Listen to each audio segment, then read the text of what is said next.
right, we are back in the building. This is me and the Mass Media Group. I just need to make sure that we have the audio going correctly. So please give us a second. Appreciate your patience. I hear it.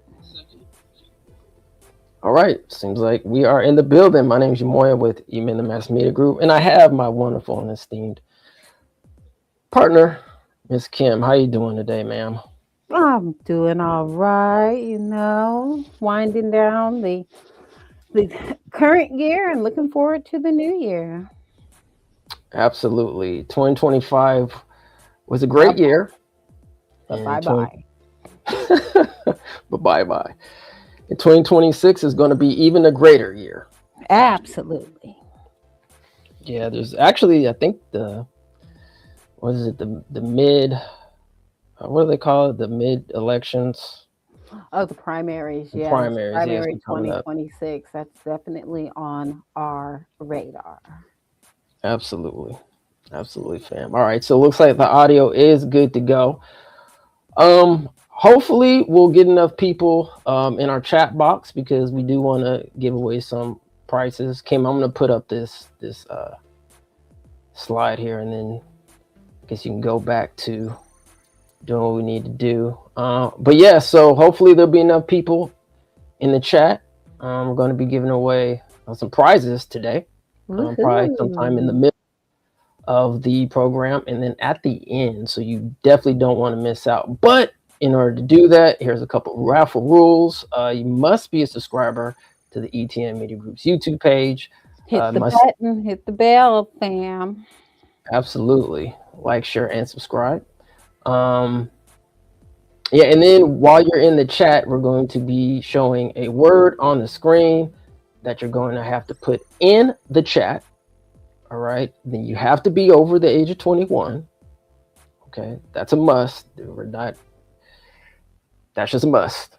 All right. Because we're giving some products that are over age of 21. I'll just put it like that. And then if there is a winner, then you would have to email us at etnmediagroup@gmail.com with your name and address, and then we'll get that prize out to you. All right. So that's it for the raffle. And hopefully we will have a winner today. But if not, we'll enjoy it ourselves. All right. So before we go on, the first thing we must do is commemorate those who have transitioned. And, there's been some great spirits out there that have gone to the ancestral realm. So definitely want to make sure that we give them their proper send out in 2025 and beyond. I think it's important that we do this, that we keep them in our spirits, prayers for them and their family. And this just goes to show, that life is short. So whatever you have to do or whatever you want to do, personal or we want to do as a community, as a global family, that we just go out and do it, and make it happen. So let's go ahead and play this video, a little moment of silence, and then we will continue.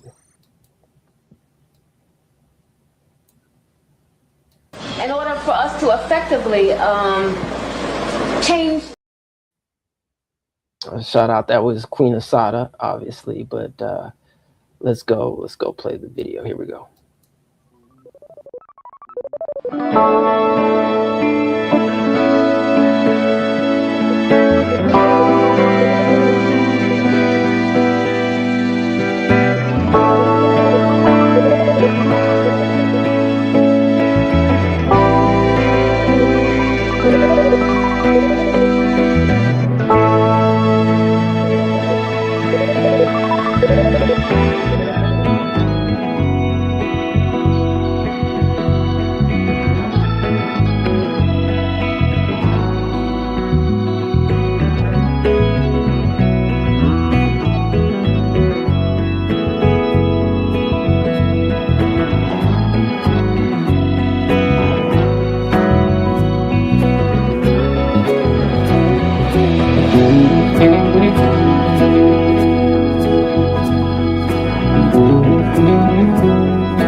All right, and I actually have one more video to play.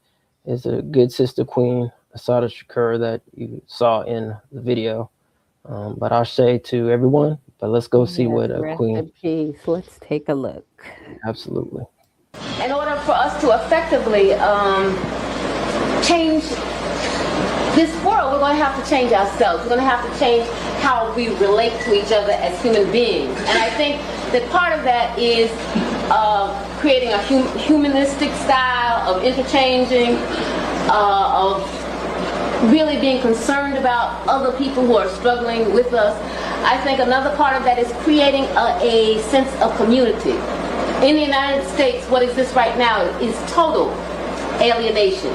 People are alienated from each other to the point where people are afraid to have eye contact with other people, afraid to smile at people, afraid to say good morning, good afternoon, how you doing. That is hell. You know, when you're on a planet and you cannot relate to the other people who live next to you, who live upstairs, who live downstairs, then you have no community. And if you have no community, how do you organize a community?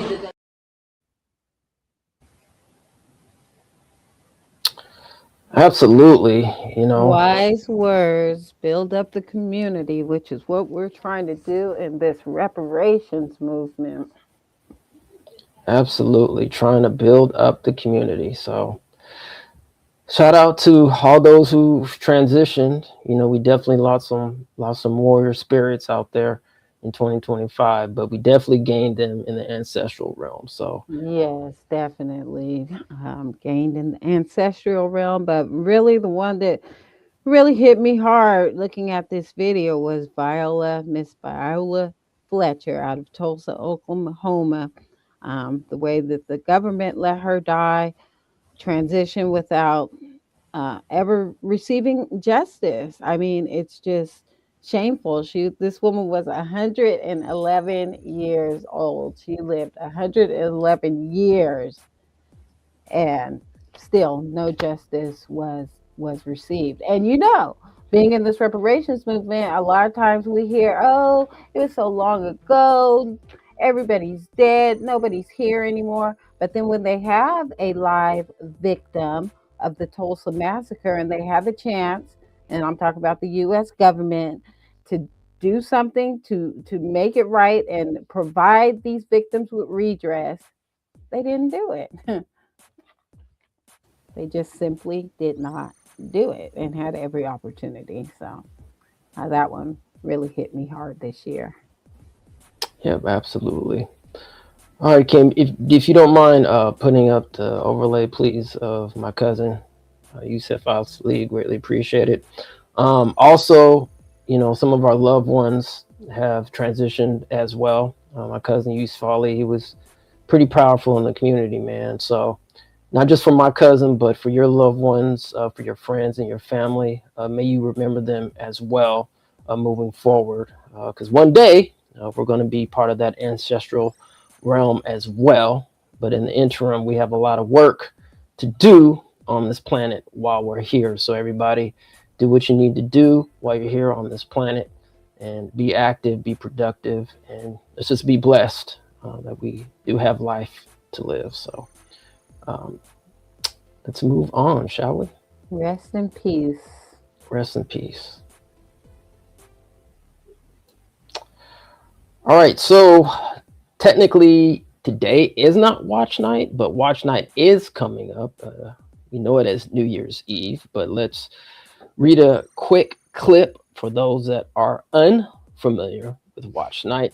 Watch night, also known as Freedom's Eve, is on the night of December 31st, 1862. Enslaved and free African Americans gathered, many in secret, to ring in the new year and await news that the Emancipation Proclamation had taken effect. Just a few months earlier, on September 22nd, 1862, President Abraham Lincoln issued the executive order that declared enslaved people in the rebelling Confederate States legally free. However, the decree would not take effect until the clock struck midnight at the start of the new year. The occasion, known as Watch Night or Freedom's Eve, marks when African Americans across the country watched and waited for the New Year's or the news of freedom. Today, Watch Night is an annual New Year's Eve tradition that includes a memory of slavery and freedom, reflections on faith, and celebration of community and strength. Quote, "It is a day for poetry and song, a new song. These cloudless skies, this balmy air, this brilliant sunshine are in harmony with the glorious morning of liberty about to dawn upon us." That was from the great ancestor Frederick Douglass, December 31st, 1862.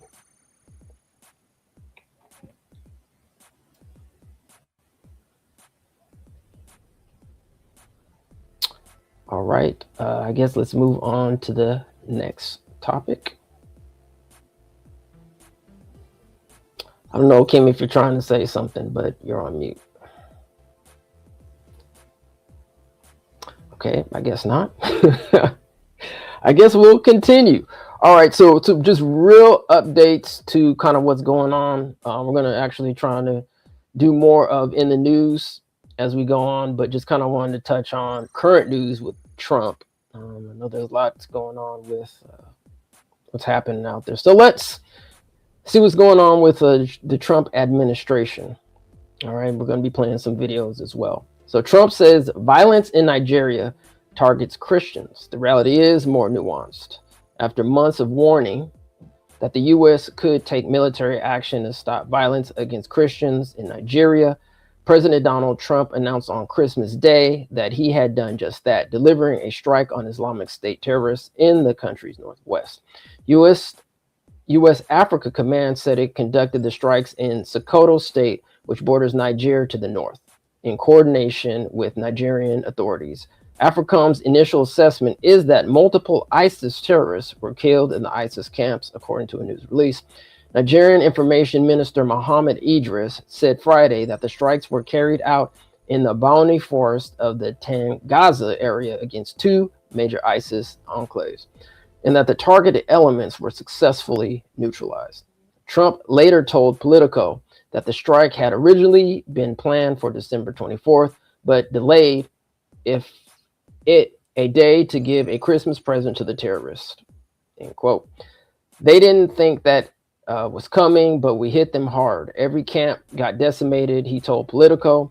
Nigerian Foreign Minister Yusuf Tugar told CNN Friday that he had spoken with U.S. Secretary of State Marco Rubio prior to the strike, and that Nigerian President Bola Tinubu gave the go-ahead. All right, so let's play a clip, because I think we have a clip from the minister himself. Let's see. I know we got it. To do that, I think we do. No.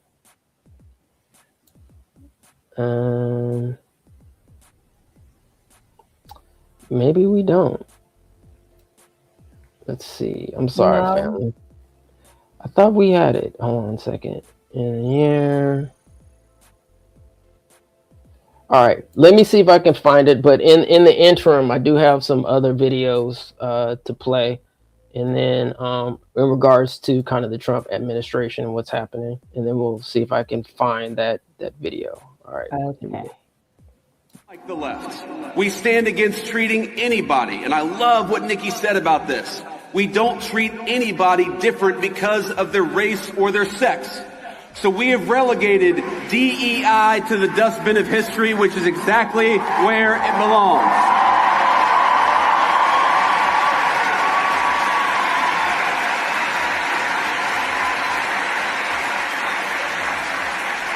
In the United States of America, you don't have to apologize for being white anymore.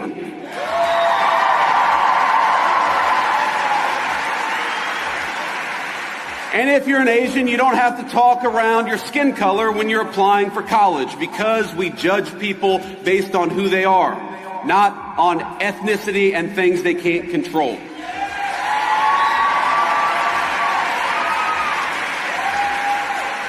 We don't persecute you for being male, for being straight, for being gay, for being anything. The only thing that we demand is that you be a great American patriot, and if you're that, you're very much on our team.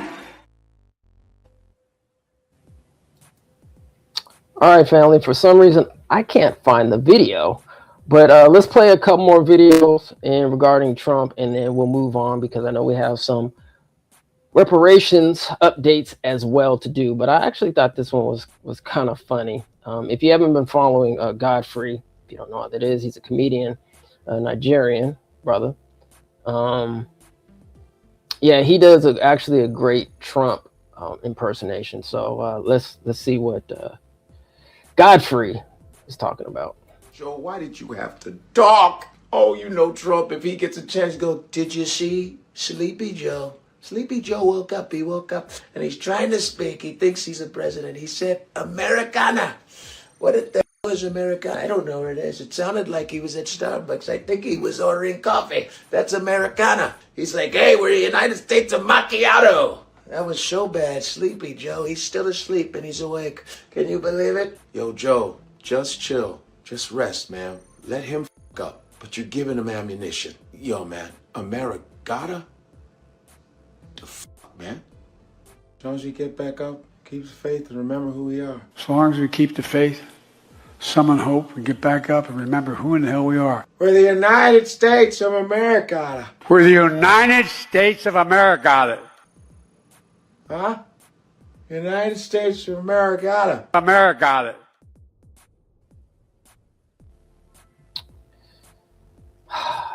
Good old Joe.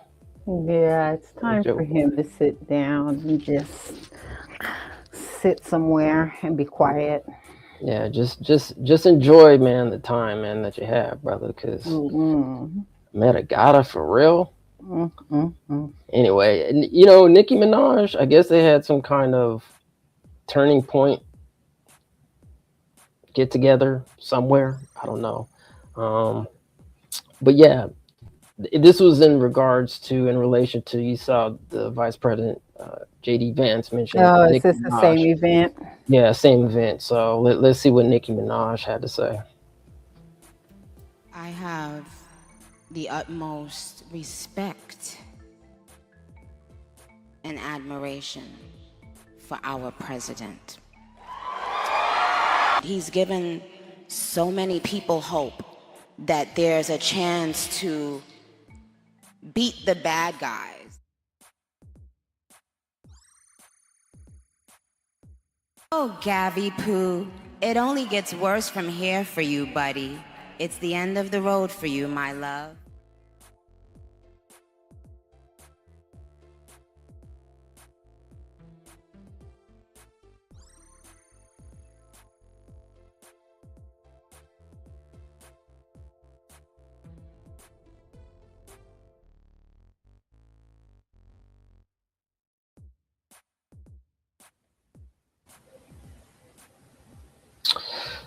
Yep. So, you know, looks like the Trump support is ramping up. Yeah, I mean, I hear she got a lot of backlash from her fan base.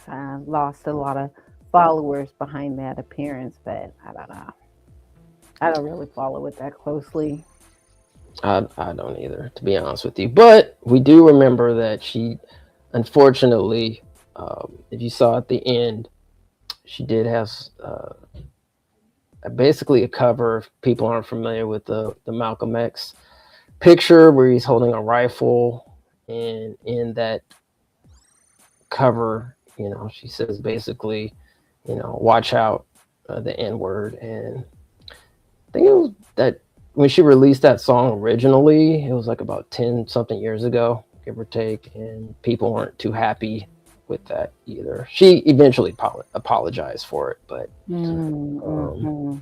mean, it's my understanding, I don't know, I haven't done the research on my own, that she's not even an American citizen. I mean, I know she's been here forever, but you know, I mean, you hear it coming out all the time. These people been here 20, 30 years, don't bother to get their citizenship.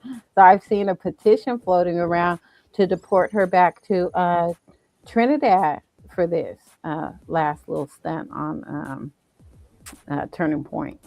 wow. Well, hopefully she don't get ice called on her, and she got all her paperwork. So Keep your paperwork straight. keep your paperwork Straight. Just real quick before we move on to some. I think we got reparations news up ahead, right? Yes, Um, yes, that's why we are here. Absolutely. So, just to let the family know, I'm officially, I guess they would term an unmanned aircraft systems pilot. Basically, that means I'm commercially viable to fly a drone. So, the reason I mention that is because when I went to go take my examination, they actually asked me if I was an American citizen. I thought you were gonna say a descendant, but we're not that I know, right? nuanced yet. That's Not that nuance. Are you a descendant? Are you freedman? Not yet. But yes, I proudly said yes. Yes, sir. I am an American citizen.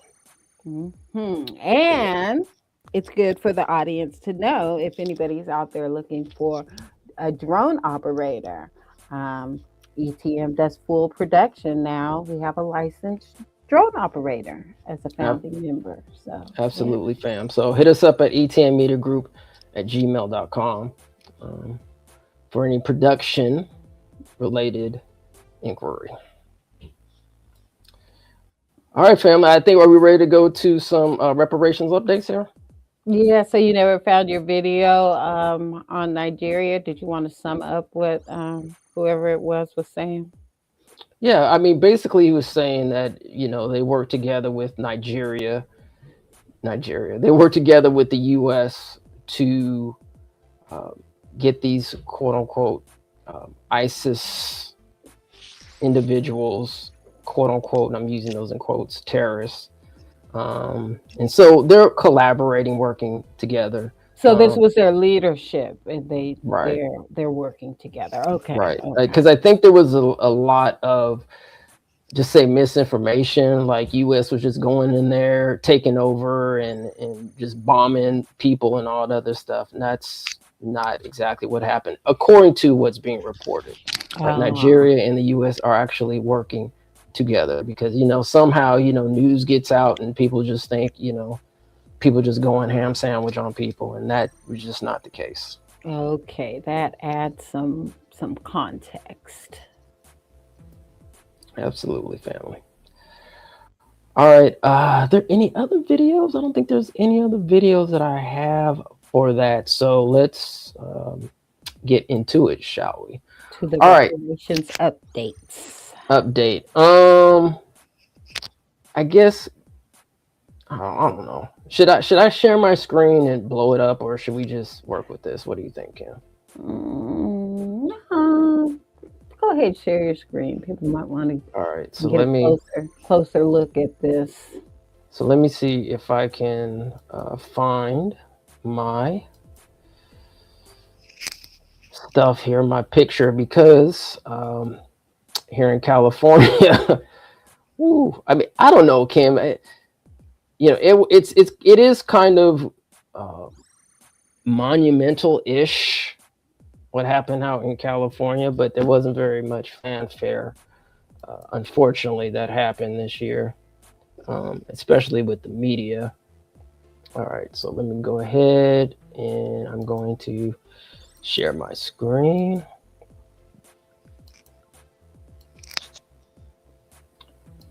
All right, so let's see here. All right, so let's take, oh, thank you. All right, let's see, I'm gonna see if I can blow this up some. All right. All right, is that better, Kim? Yeah. All right. Boom, in HD 4K. All right. All right, family. So I'm just going to go through the list, and then after the list, then we're just going to do a summary of what the CLBC is calling the repair package. That's what they were called it. It went from reparations package in 2024, 2025, they're calling it repair, removing the term reparations. All right, so on their package, they had ACA 6, which was a bill to remove the slavery clause or the involuntary servitude clause out of the California Constitution. All right, that didn't even make it through the legislative process. Now, that was the third time they put that legislation up, correct? Because it's a constitutional amendment if it happens. Yes, because Lori Wilson ran it twice, and then the legislator before her ran it. So, been trying to get that passed for quite a few years, 3 years now, and it still has not gone anywhere. Yeah, and just to elaborate or give some clarification, it actually did get voted on through Proposition 6 out here in California, but the citizens or the residents of California decided to keep it in the Constitution. So you're right, it did make it to the ballot. Yeah, so the following legislative cycle after it didn't make it,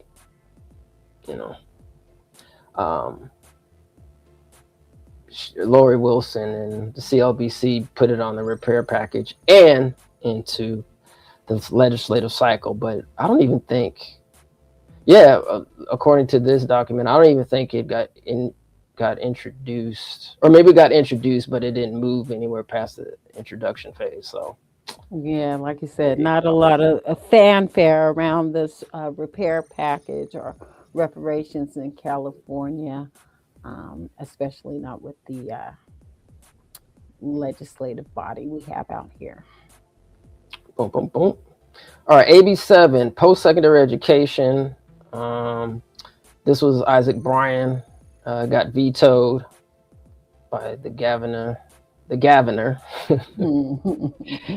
Newsom. Vetoed. We have AB 742, which is the Department of Consumer Affairs bill.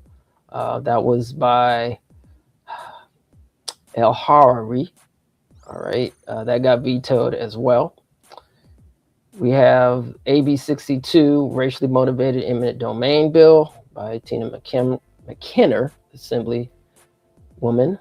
That got vetoed as well. AB 766, state agencies and departments, strategic plans. That got vetoed.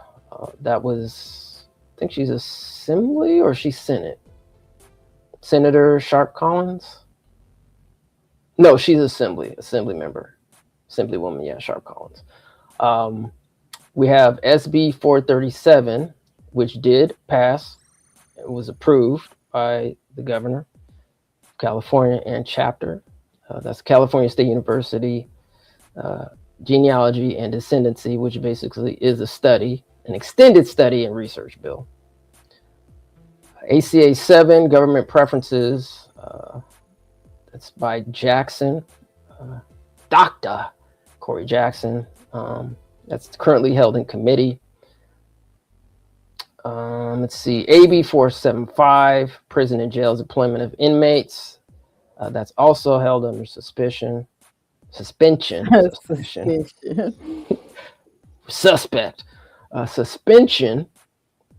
All right, that's Laura Wilson. AB 785. I'm sorry, you say something, Kim? I was just said that was Wilson. Yeah, okay. AB 785, Community Violence Interdiction Grant Program. That's Sharp Collins, again, Assembly. That's held under submission, so that basically didn't go anywhere. AB 801, residential mortgage loans. That's Rob Bonta's wife. Canceled by author. Residential mortgage loans. AB 807. That was what was that one trying to do? What's Assembly member Bonta's, can't remember her first name. Mia, thank you. So Mia Bonta. Do you know what it did? What it was supposed to do? Yeah. I mean, if you want me to look it up real quick, honestly, I just can't remember off the top of my head. I'll look it up a little later. Yeah, so that's AB 801. Um, especially when things get canceled, it's just like you Right, kind of gotta right. move on. But yeah, we could definitely take a look at it again in the new year just to see if See this if is they was something talking viable. about anything. Yeah.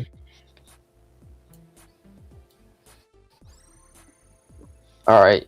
We have AB 935, state agencies, demographics on state applications and forms. That's Assembly Member Ransom. State Um, agency demographic state applications and forms ransom. Okay. That's part of the repair package? that is part of the repair package. Do you know what it does? I have to double check on that. I don't want to sit up here and pretend like I know, but um, yeah, let me double check. Okay, I'll we'll when you put look it up, we'll then put a I'll note on that one too. AB 935. yeah, I'm pretty sure I know what it's about, but I just need to, you know how I am, Kim. I just don't like just to be talking just to be talking, giving the people the Okay. wrong information. All right. Mm. Yeah, maybe we'll come back to this once you get done with one of your slides. Well, maybe. SB 464 employer pay data. That's Smallwood Cuevas. Yeah, I remember that She's one. in it.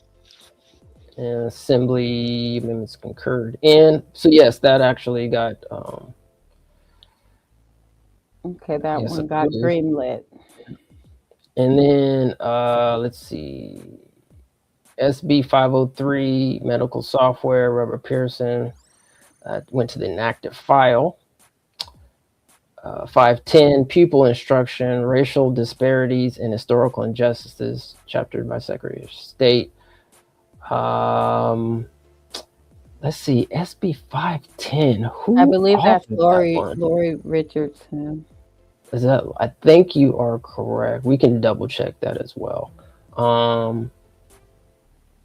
Yeah, I briefly looked at that, and I mean, Or obviously, this Laura Richardson, right? Laura Laura Richardson. Richardson. Yeah, it's Um, her. I remember having a conversation with her about it. I mean, I briefly recall looking at the legislation verbiage, and definitely not reparations for sure. No, absolutely not. But I think it's something like some kind of inclusive Yeah. wording saying you need to Hmm. include, Black people in the All racial disparities curriculum. matter. Yeah. Hmm.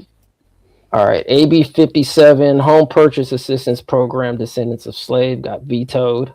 Hmm. I know Kim was definitely keeping her eye on that one, huh? I mean, are we gonna say who's the culprit? Nah. Yeah, that was Tina Tina McKinnon. I McKinnon. think she authored that one, right? Hmm. Yeah. Descendants of Enslaved Persons, Reparations. That is Keela Weber Pearson. SB 518. That is the Bureau bill Hmm. included in that. And here's some other bills, some honorable mentions.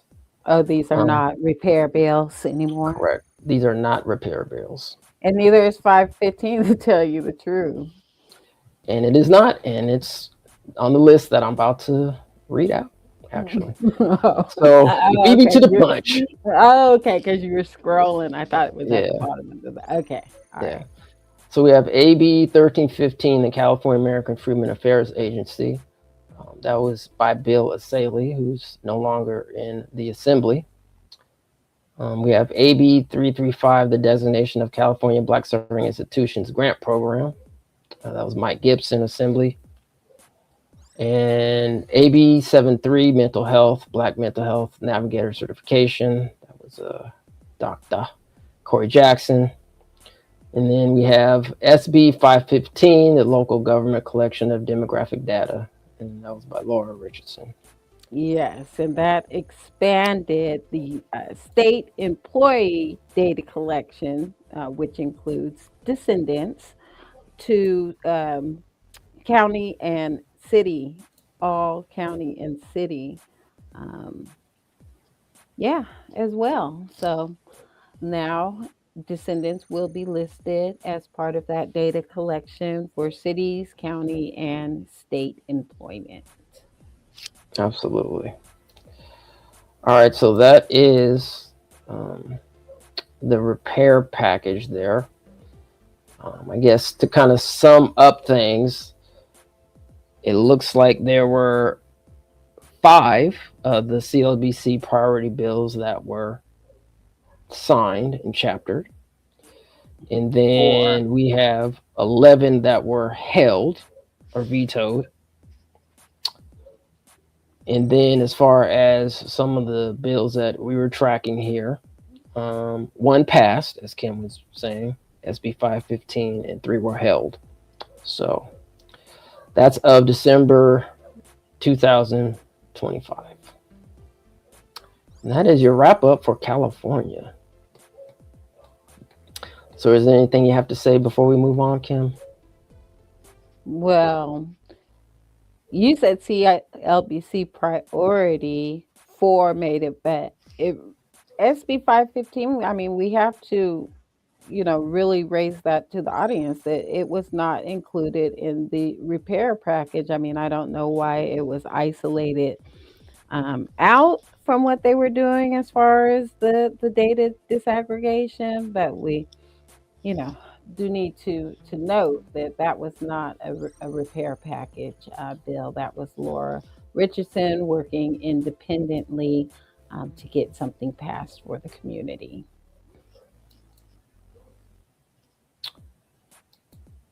All right, Kim, can you hear me still? Because, when I'm sharing my screen, sometimes my audio goes out. You. Okay. All right, so let's look up, what did we say? Was it AB 801? That was the mortgage one. But I thought we were going to do this later, Memoria. We're supposed to be out of here in 15 minutes. All right. So let me just do this real quick because I don't want to look this up again. All right, AB 935. We'll just look that one up and then call it. All right, and then we'll get through this. All right, so this was by Assembly Member Ransom, and this law would establish. Let's see. The California Fair Employment and Housing Act, among other things, establishes the Civil Rights Department and authorizes it to receive, investigate, conciliate, mediate, and prosecute complaints alleging various civil rights violations, including violations of provisions regarding individuals with disabilities. Let's see. Requiring receipt of department. All right. So it looks like it's some bill regarding submitting some kind of complaint. I thought we already had agencies for that. So yeah, we'll have to look at this later because we have to see how this doesn't duplicate with already civil rights disciplinary agencies that we have here in California. Absolutely. Yeah, I think, Kim, for next year, we should probably just go through the whole package again. And just to kind of like pick it apart and see which ones, not even going to go there, but just go through the whole package, right? And just look at it just to kind of see what we're having to deal with in the upcoming year. See what they bring back and see what they kind of, move around and they kind of play musical chair with these bills from time to time. One year, one author will introduce it. Then if it doesn't make it past the finish line, someone else will introduce it. So yeah, we'll be keeping an eye on all of that in the new year. So let's see what's going on with Evanston. If y'all remember Evanston, they came out first. They were really gung-ho about wanting to be the first ones to initiate any kind of reparations initiatives. And what they came up with was a housing program. So just a quick update from their September 4th reparations committee. I just grabbed some verbiage from the agenda they had. Ms. Kerr, and this is direct descendant reparations distribution Aw, it looks like I'm not even going to be able to see this number because I put my picture over it, but let's see what we can come up with. Ms. Kerr mentioned that the committee has dispersed approximately $6.4 million. Staff have met with 46 direct descendants slated for funding this year of a total of one, and that's going to be 20 something. Direct descendants thus far, 119 have made their selections and received their benefits. 7 remain in progress. Okay, so that is for direct descendant reparations disbursement in Evanston. Next, we have ancestor reparations recipient disbursement update. As to the ancestor reparations recipient and committee have dispersed funds to 137 out of 141 recipients. Staff is unable to contact one recipient. Okay, and then, just kind of as you can see, they have two different categories of people who qualify here. An ancestor, the definition for that is a Black or African American individual who lived in Evanston between 1919 and 1969. And then direct descendant, the other category, is their descendants who qualify through lineage to someone who lived in Evanston during that period, 1919 to 1969. Now, that's a little confusing because ancestors, as we did at the top of our show, honoring our ancestors are people who have gone on to the ancestral realm. But in this instance, they're just calling the ancestors the people who are still living, but we're in Evanston during the time of 1919 and 1969. So they have two buckets of people who qualify for these disbursements at $25,000 a piece. Yes. And my next update, let me go ahead and share my screen on Evanston. All right. Once your screen is up, I'll go ahead and remove the overlay for you. All right, it's up. All right. We can see your screen. You can? We can. Okay. So for this update, Evanston has been sued. The lawsuit, and they're sued for their reparations initiative, the housing one that I just shared with you there, with the disbursement. This lawsuit was filed on May 23rd, 2024, challenging an Evanston, Illinois program that offers reparations to Black Americans for past housing discrimination. If you want to take a look at it, it is public information. It's out there. And this is because they're saying it's a race-based policy, which I mean, it is. It's not lineage-based. So they're correct about that. And let's see here. The city of Evanston filed a motion to dismiss that lawsuit on July 22nd, 2024. As of today, December 28th, 2025, it's still pending. Yes, that is still pending. So that has not moved there, but they have been sued. But they are handing out reparations disbursements, so we cannot be mad at that. Hey, it's a start. It's a start. All right, so let's check out New York for those who have not been following ETM. But I'm sure for those who have been following ETM, you will know that New York is trying to make some moves out there. So shout out to New York.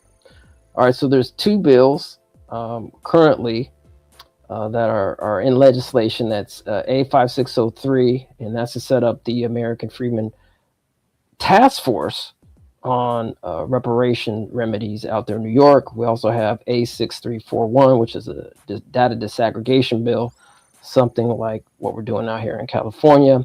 And also in New York City, locally, they have what's called the New York City Commission on Racial Equity, New York City CORE, It's a 15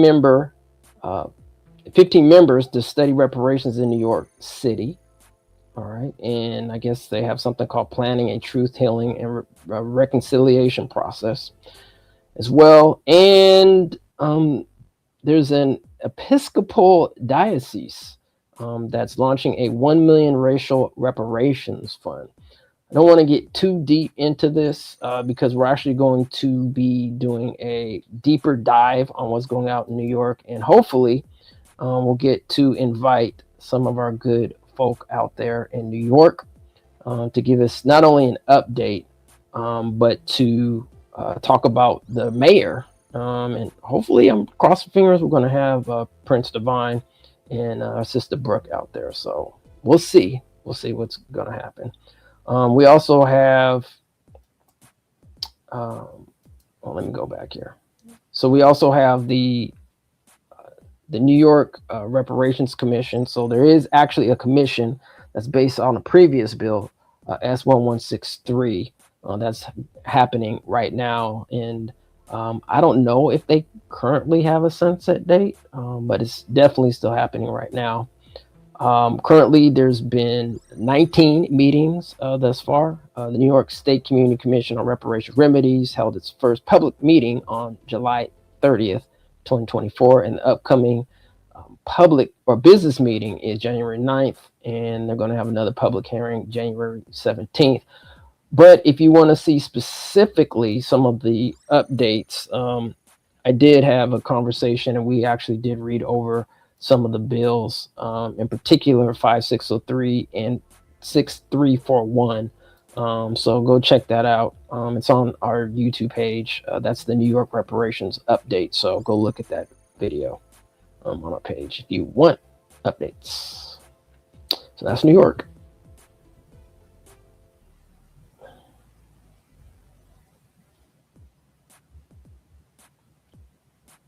All right, Kim, you're on mute. Oh, thank you. All right, so back to my shared screen. Let's see. Share this instead. As a matter of fact, real quick, just let me show you this quick little video. Just of what's going on with the latest and greatest with the San Francisco reparations. Madam Clerk, please call item number 9. Item 9, this is an ordinance to amend the Administrative Code to establish the Reparations Fund. And we can take that item, same house, same call. Without objection, the ordinance is finally passed. Madam Clerk, please call item 10. Okay, so that passed without objection, and let's see what it is that did pass without objection. Ordinance number 258-24, and this is an administrative code, reparations fund, to add a reparations fund. It just tells a little bit about the establishment of the fund, sources of monies. Let's talk about the sources of monies for the fund. The fund may receive any legally available monies appropriated or donated for this purpose. So it looks like they're going to have appropriations, government appropriations for those, as well as private donations. C, use of funds. The Human Rights Commission shall administer the fund. The monies in the fund shall be expended solely for the purpose of supporting and implementing the recommendations described in the reparations plan. So they said that these funds can only be used for what's in the plan. I mean, we needed a provision out here, like for our reparations task force report. Mm-hmm. Should have thought about that. Okay, section 2. Effective date. This ordinance shall become effective 30 days after the enactment. So that means it was enacted according to this ordinance. It passed on December 16th, and it was actually approved on December 23rd, 2025. So that means it should be going into effect January 23rd, 2025. I've seen a lot of chattering, probably from trolls on Twitter saying, "Oh, what can we do to make sure this doesn't pass in 30 days? We have to flood the zone and make them realize that we don't want this." So even a funding mechanism that can accept private donations is a problem for a lot of people. Just to let you guys know what we are up against. But that is brand spanking new coming out of San Francisco. They have created a funding mechanism to collect monies for their reparations, which is what 1331 would have done. The Senator Bradford bill that was sabotaged on August 31st, 2024, when the CLBC failed to advance it to the floor for a vote to go to his desk for a decision on whether to be vetoed or not. So just a quick history on that. Yep. Kim, did you want to go with that overlay or no? Just move on to the next one. Oh, we're moving on to the next. It was the same overlay. Oh, okay. Same info. Okay. All right. Fulton County, Georgia. Try to make this quick. So looks like out there in Fulton County, you have, let's see, 1, 2, 3, 4, 5, 6, 7, 8, 9, 10, 11, 12, 13, 14. So 15 counties out there. That's relative to this reparations task force out there. Currently, there's 13 members and 4 vacancies. The first meeting was held December 16th, 2021. The reparations task force serves as an advisory board or body to the Board of Commissioners to investigate and provide recommendations to the Board of Commissioners regarding priorities, objectives, and policies, which will support the revitalization, preservation, and stabilization of the Black/African American population in Fulton County in the form of reparations. For those that are interested or out there in Fulton County, on the screen, you can go to or send an email to reparations task force at fultoncountyga.gov. So anybody out there in GA that definitely wants to participate, I highly suggest that you do get yourself involved with that, because there are meetings that are happening right now. Looks like there was one possibly that was taking place or took place on December 18th, but not exactly too sure because I didn't see anything online. But according to their website, they did have a meeting December 18th. There's probably about 40 meetings, 40, 41, 42 meetings that have happened since the start of this commission. And when's the sunset? Well, good question, Kim. There was a final report, October of 2024, but I think they are going to do some additional research. So they extended it out for an additional 2 years. Oh, okay. So it could be, 26, 27 maybe. Around there. So yeah, so it's still going. All right. Hopefully some robust recommendations come out of that. All right. So let's skip past that because, people want to join. Okay, come on pushing. in. Come on in, fam. All right. What do we have here? Just Massachusetts. It looks like Massachusetts also is putting forth legislation for a reparations to study reparations in Massachusetts. It is a current active bill for the 194th session out there. This bill is S 1181. There is a companion bill in the House, so the S means it's in the Senate. There's a companion bill in the House, which is H1753, an act establishing a commission to study reparations in Massachusetts, also in the 194th current session. And it looks like they've been trying to do some reparations initiatives previously here S-1053, which happened in 2023, 2024, an act establishing a commission to study reparations. So I guess that must not have happened, and they had to reintroduce. And then there was something called S-1050 here, an act creating reparations for the descendants of American slavery and piloting universal basic income. That was also happening in 2023 and 2024. So I don't know what happened to those bills, but they do have current bills, S-1181 and H-1753, that are currently moving in. And let me just see here.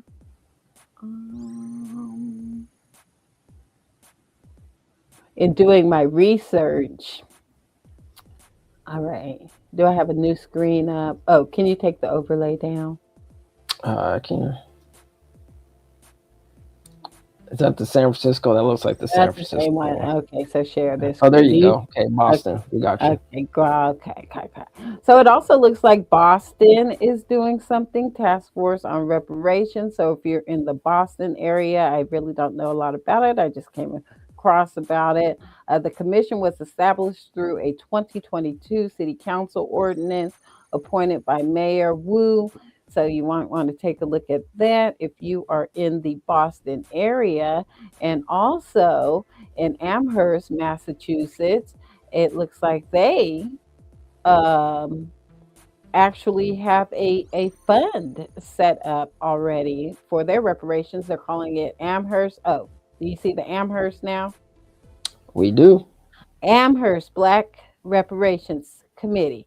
All right, so they've got a mission, but they've also, as I said, have a fund. The Reparations Stabilization Fund has a balance of $585,484.25 as of March 31st, 2025. So it looks like they are collecting funds from somewhere. So if you're in the Amherst area and you want to know more about the eligibility of the Amherst Black Reparations Committee program and stabilization fund, you should definitely look into that.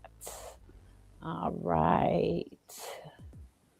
Yeah, I'd be interested to see what the eligibility requirements are for that fund. But you know, we can get into that another time. Yeah, so Amherst, Boston, and now the state of Massachusetts itself is trying to establish a study on reparations. Thank you for that. Detroit. The City of Detroit Reparations Task Force, 13 members, was voter approved ballot initiative in 2021. They met.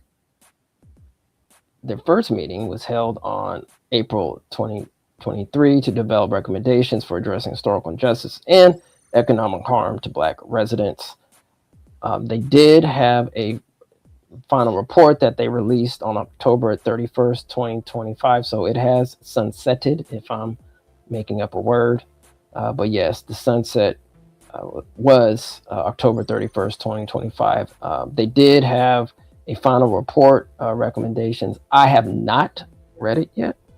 Been a little busy, but planning on reading it sometime in the near future, probably on the channel. So probably dig into that in 2026 for sure. Okay, so if you're in the Detroit area, read the final report on recommendations and find out how you can get involved in making those recommendations a reality. Absolutely. Okay, next up we have Santa Monica, and they are doing something called a Land Back and Reparations Task Force as part of the city's commitment to justice, equity, diversity. Yeah, it looks like this has been going on. The City of Santa Monica Land Back and Reparations Task Force launched in April 2025 and is dedicated to addressing the historical and ongoing harms faced by communities who have experienced systemic loss of land, housing, and opportunity in Santa Monica. So they are current and active right now. Actually, they're still saying sign up here. We'll go to the next slide, which kind of shows that they already have an 11-member committee set up. Let's take a closer look here. What's going on with the Santa Monica meeting frequency bi-weekly with required subcommittee. So I did see that they are also taking signups for subcommittees. So if you want to be involved and get information on what's going on with the task force, it looks like there still is opportunities to go to their website and sign up to be a part of the subcommittees. Number of members, there are 11. They report to the city manager, bi-weekly subcommittee meetings on alternating weeks. So it sounds like there's something going on every week in regard to reparations and the city of Santa Monica. And it's virtual. So you might want to see if you're in the area, if you can catch some of those streams. And the timeline, as I said, it started in April 2025, and it is set to sunset in June of 2026. And, you know, commissioners are even paid a little stipend for their time of $2,500. All right, so like I said, a lot of activity, weekly activity around reparations in Santa Monica. Also in Santa Monica to pay $350,000 to family of displaced Black entrepreneur as part of a larger reparations effort. The Santa Monica City Council agreed earlier this week to pay a settlement to the family of Black entrepreneur whose land the city acknowledged was unfairly taken through eminent domain in the 1950s. More than 60 years later, the payment is part of a larger reparations effort by the city of Santa Monica. On Tuesday, the City Council unanimously approved in a closed session a $350,000 settlement for the family of Silas White, a Black businessman who leased a building on Ocean Avenue with the intention of buying it to open an exclusively Black hotel and beach club. Instead, the city took the property under the guise of building an auditorium nearby. So it looks like they have settled that claim from 1950 in the amount of $350,000 to the descendant. So that's something. Yeah, and in the research, I see that they were inspired by the whole Bruce's Beach legislation out in Los Angeles. So, you know, small strides are being made. Absolutely. Out in Alameda County, up in Northern California, we just went from Southern California to Northern California. There's currently a Alameda County Reparations Commission that's happening. All right, both in the incorporated and unincorporated communities out there. The Reparations Commission will have a 15-member structure. The first meeting was held on August 23rd, 2025. It looks like the extended commission will be until June 30th, 2026. But it seems like for a lot of these commissions, they often have some extension of some sort. So we'll definitely need to be on the lookout for that. But according to their website, there are some highlights for 2025. Let's start with the top. It hosted the pilot listening session at Allen Temple Baptist Church in Oakland, California. Russell City Redress Fund launched with $1.1 million from Alameda County and the city of Hayward. Shout out to that. Board of Supervisors approved $500,000 to fund the work of the Reparations Commission. And it hosted its first official listening session at First Baptist Church of Russell City, Hayward, California.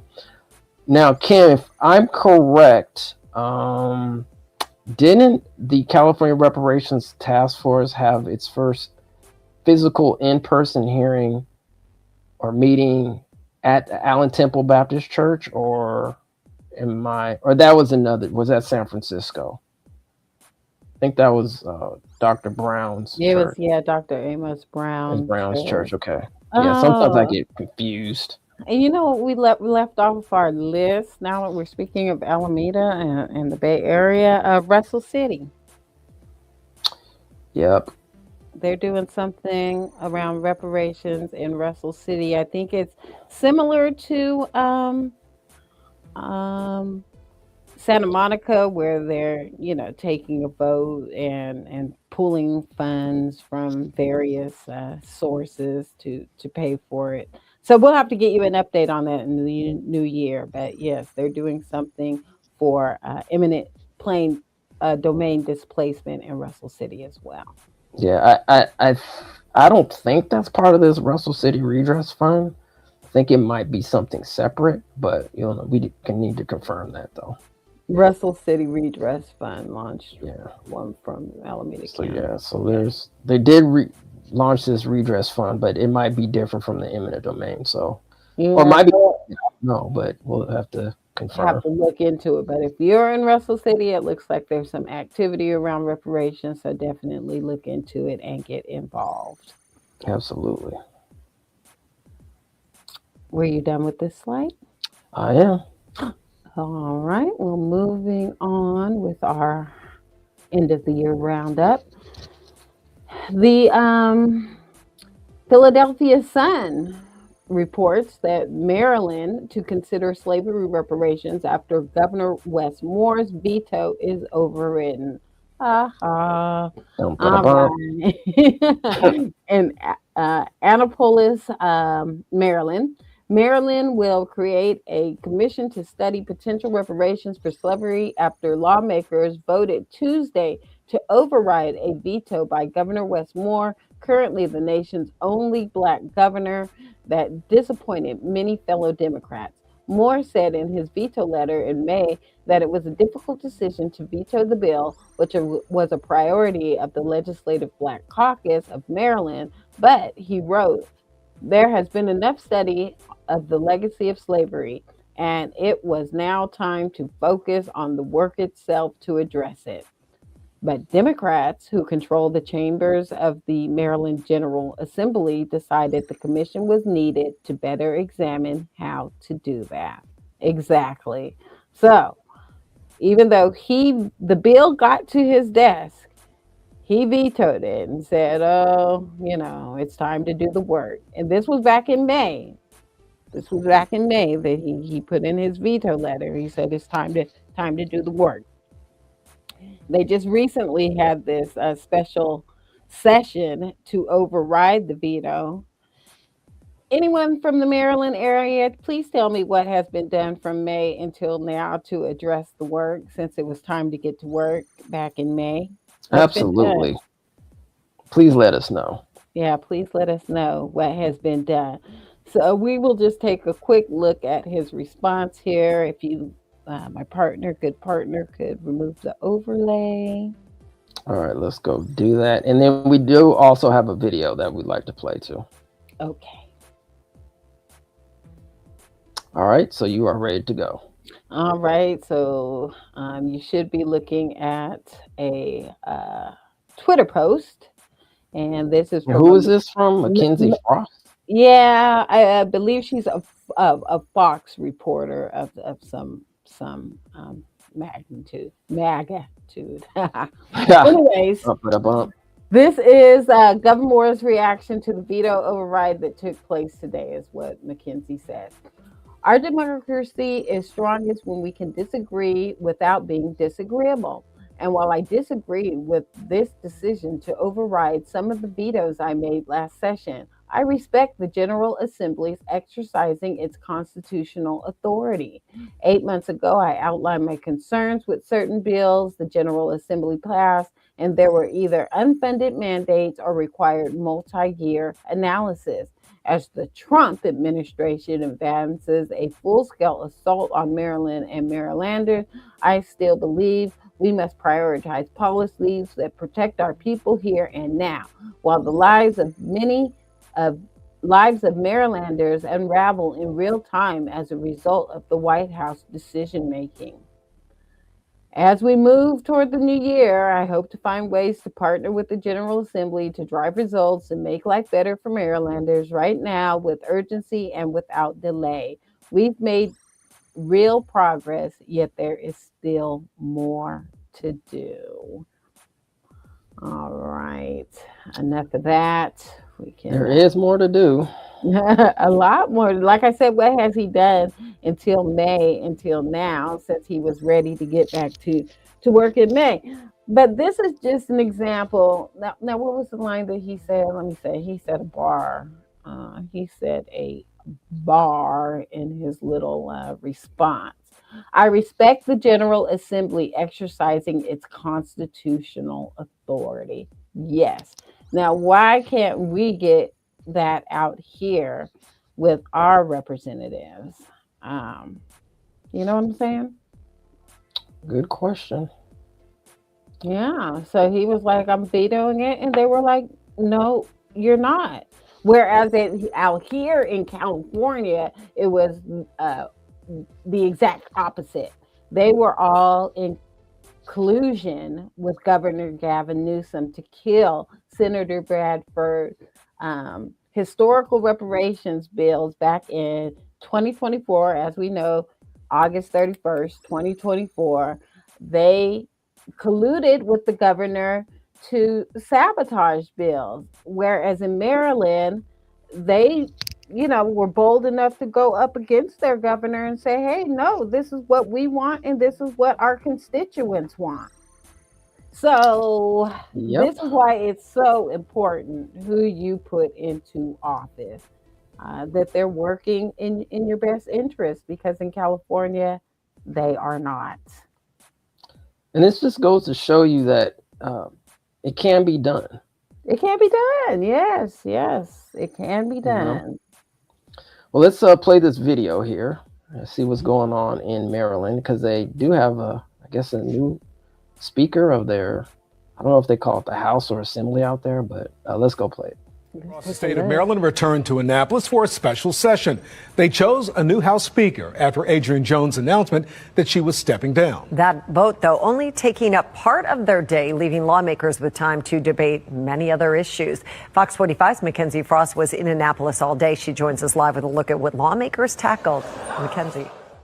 Pena Melnick emerged moments later, praising outgoing Speaker Adrienne Jones. Speaker Jones leaves big shoes for me to fill. Mackenzie, the speaker election obviously was just one thing lawmakers tackled today. What else did they do? Well, Kai, by law, veto overrides had to be considered while lawmakers were here in Annapolis for this special session. Let's start with arguably the most controversial one and the biggest headline to come out of this special session today outside of the speaker election, and that was the debate over the veto from the governor surrounding the Reparations Commission study. We know that this was a major priority for the Legislative Black Caucus earlier this year during session. The bill itself, which did pass both chambers, called to create a commission to study reparations in Maryland and what it would look like. Ultimately, the governor said he did not believe that now was the time for another study. Instead, he wanted to see action, and that really sparked some debate and frustration for some members, and we saw that unfold on the floor of the Senate earlier today. The governor stated that given everything happening in this country, no one is walking up to me saying, well, what about my 2.5 year study? Now, the Senate voted to ultimately override the governor's veto, and after lengthy debate in the House, they did as well moments ago. Ultimately, Republicans tell me their view on this has not changed. This is a problem. I don't know where they're finding the money for, and I think it's just we have a moral obligation. This is not what the civil rights movement was about. I think I'm going to say some words like this. This is starting to create like a race-based handouts, and it's not appropriate.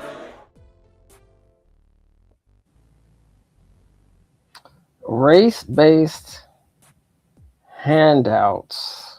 Yeah, they have a moral duty to enact reparations. That's what the moral duty is. So, handout. Sorry, sir, it's not a handout. So we'll see what they do in Maryland. Hopefully they get it right. They get it lineage-based, as we can see. Race-based policy opens all kinds of cans of worms. So if you're in the Maryland area, it looks like you guys are going to be getting a reparations study. So find out how you can get involved. Absolutely. So that was Mackenzie there. So yeah, she's a reporter and she is. Oh, that was Mackenzie, the one on the Twitter. Okay, gotcha. Yeah. So she is on top of this reparations going on in Maryland. Shout out. See, she is. Shout out to her. All right, so I'm gonna just post this real quick, and if nobody gets in the comments, then we are absolutely moving on. So the two prizes that potentially, if anybody comes and puts in the comments that you're there, press 1. If not, we are absolutely moving on. So if anybody were to participate, we actually had 2 raffle prizes. One would be the Mr. Uncomfortable book. Yes, by myself. Yes. I don't know if I would be able to sign it. Hopefully I will if I don't forget. We have a mug with some Juneteenth flags, and also a limited edition Sam Brown White Whisper Chardonnay. Oh, that looks nice. Yeah, so Sam Brown, for those that don't know, is out here in California. He served many years in the penal system, came out, wrote the legislation that we previously did talk about to end slavery within the Constitution of California. Yes, that was him. The one and only, the man, Sam Brown. Shout out Sam Brown. Absolutely. Shout out to Sam Brown. And he's starting his own wine line. So that's what I'm saying. Like, if people were to get involved in this raffle, they would have to be over 21. All right. So that was the first raffle package. And then let's go to the second raffle package, which would have been bump-a-da-bump. The Majara Prayer plaque, Rootwork towel, 5 Rootwork deodorants, and the Buck Breaking movie. That's from our good brother Tariq Nasheed. All right. All of that, family. Now, I bought some Rootwork. I got I think it was the cocoa butter. I think it was. It was good. It was good. Nice fragrance, lasted a little while. And I think, Kim, you got something too, right? Yeah, the vanilla. How did that work out for you? Was it pretty decent? Yeah, it's pretty decent. Okay. Yeah, when people are watching the replay, they're going to be like, oh, man, we missed out. Yes, family. You sure did. So tune in live. Hey, family, you got what's going to go on. You got it. Subscribe, tune in live. Because family, we were going to give this stuff away, but since nobody wants to participate, I guess we'll go ahead and partake. But family, happy New Year's to everybody coming up. Before we go, Kim, let's mention a couple other things, if we can. Did you want to show your pictures or anything like that? Show my pictures? Yeah, was it last year or the year before? At the Capitol. I think you have a picture of the family. Yeah, put up the picture while you did your little thing. But yeah, that's just the activists that were at the Capitol on that fateful day, 8/31/2024, when the CLBC betrayed us.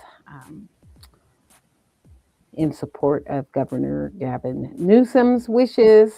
And we have quite a few more activists that are working with us moving forward in the new year, and hopefully we'll be introducing you to some of the new activists that work now with CJAC and the reparations movement out here in California. So stay tuned to ETM in the new year for all updates. Absolutely. All right, and I believe we have 2 more slides and then we will be out of here. All right, so last year there was a READ Day, also known as Reparations Education Advocacy Day 2025. That was actually the most viewed, if I'm correct, video that we had on ETM. So shout out to everybody for watching, in particular that content and all of our content to keep updated or up to date on not only reparations but news for the lineage-based Freedman family. Yeah. And I know that there is a read being scheduled for 2026. I just don't have the dates nailed down. So go to cjec-official.org, cjec-official.org for all updates and how you can get involved and participate in the California reparations movement. We plan to be back out there, with our priority for the upcoming legislative session. Absolutely. All right. And in 2026, we have the Reparations Now, Part 2. It is still being worked on. It is still being worked on. A couple more things to wrap up in the new year. And hopefully we're going to be submitting it to some film festivals before actually the official release. But this is going to be a very powerful documentary, along with, if you haven't seen the first one, Reparations Now, the documentary, it's out now on Tubi, so you can check that out right now. So which was Christmas to New Year's, you have something to watch. So definitely check this out. But the betrayal was real. The betrayal was real. So that is the subtitle for this documentary. Reparations Now, Part 2, The Betrayal Family. So I think that is about it. I want to play 2 more videos and some of the things that we've been doing over the years. And also, in particular, what happened here in 2025. I mean, it's amazing, Kim. Like, sometimes when you're just so busy, you don't think about like everything that you're doing. You just go, you just do it, and then you just realize you have like all this body of work, or in some people's cases, participation, in whatever they're doing. So as I was going through, some of the slides and some of our footage, I was just like, man, I can't believe we've actually accomplished this much, throughout the years, and in particular 2025. So, but anyway, I'll let you, if there's anything that you would like to say before we get out of here for the new year. We're heading out Yes, for the we new are. year. Just a happy new year to the family, to all the reparationists, all of the reparations activity going on throughout the nation. We really hope that everybody, if it's something's happening in your area, you get involved. You just can't sit back and wait for the information to come to you. You need to go get involved. And as you can see, the wheels are turning slow, but there is some real movement happening, and we're gonna make sure that we do our part to continue to keep things going and growing. Happy New Year, fam. Happy New Year, everyone. So yeah, so we're going to be playing a couple videos before we get out of here. And I don't know, we'll see. I might do a watch night for New Year's Eve. It just depends. I don't know. But if so, be on the lookout for that. I might do a couple of readings for some books that I've been reading throughout this year when I do have time, just to, give us some more information to move forward beyond 2025 into 2026. So, but if we don't do it, everybody have a wonderful watch night. Everybody have a wonderful New Year's Eve. Please be safe out there on the social media streets, and also physically out on the streets. I usually don't go out for New Year's like I did when I was younger, because got other stuff I got to do, and I want to hang out with family and so forth. So Yes, I find that to be the most relaxing. Just kicking back with family, food, fellowship. But however you spend the holiday, enjoy and stay safe. Absolutely, family. All right. So that's it from Amen the Mass Media Group. We greatly appreciate you. That's the wrap up for 2025. We look forward to more things that are going to be happening in 2026. And as always, before we go, peace to you and your family. And as we say pretty much on every wrap up, peace and lineage based reparations.